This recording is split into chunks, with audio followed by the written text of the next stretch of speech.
From Washington, this is VOA News.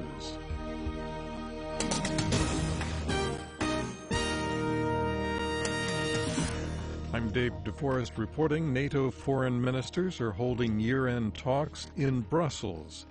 This week's NATO meeting comes just days after the European Union unveiled a plan for defense funding and research.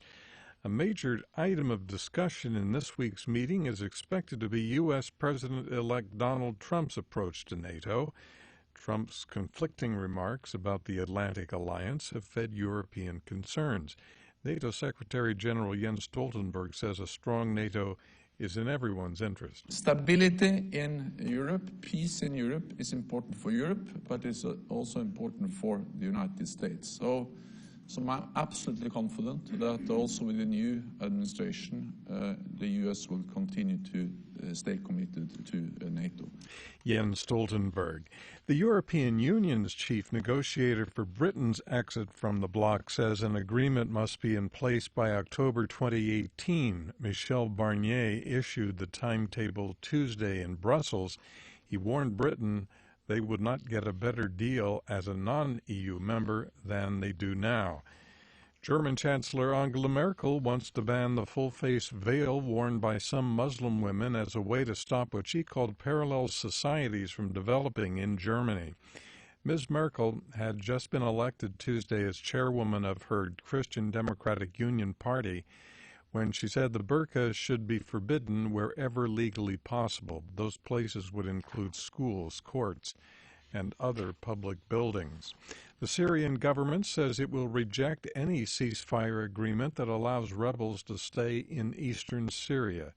The Syrian Foreign Ministry argues such an agreement would just allow the rebels to regroup and continue on their battle.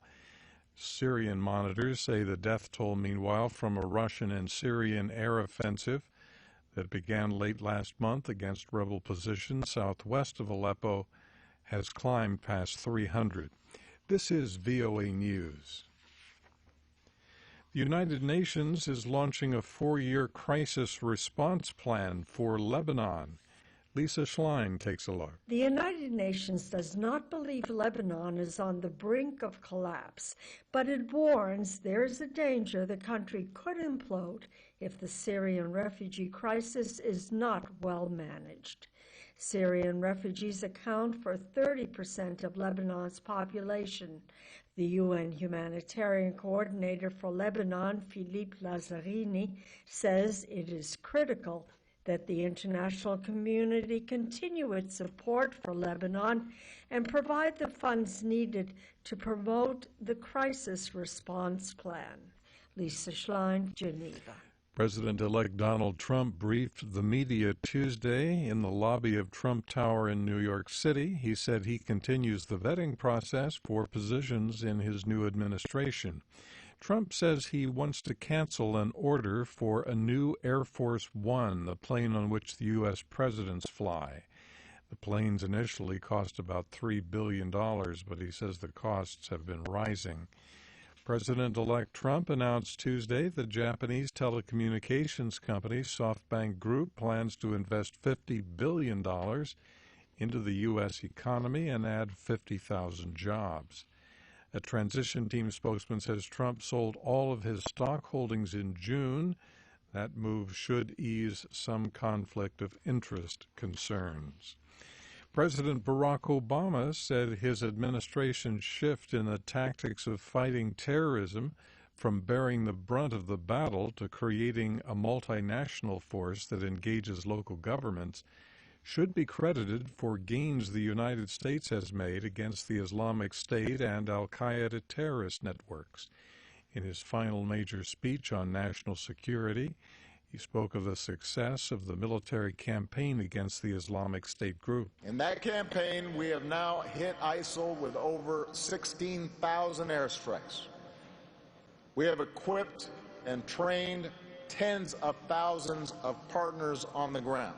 And today, the results are clear. ISIL has lost more than half its territory. ISIL has lost control of major population centers. Its morale is plummeting.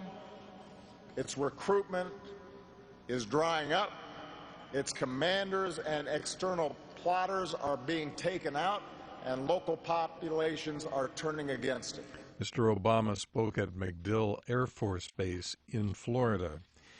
The heads of South Korea's top companies Tuesday denied they had tried to buy influence or preferential treatment when they donated millions of dollars to the two foundations at the center of President Park Geun-hye's impeachment crisis. Vice President of the Federation of Korea Industries, Lee Seung-chul, said the Park administration did not make explicit threats or enticements when asking for donations, but he said it was difficult to refuse the requests. That's the latest world news from VOA.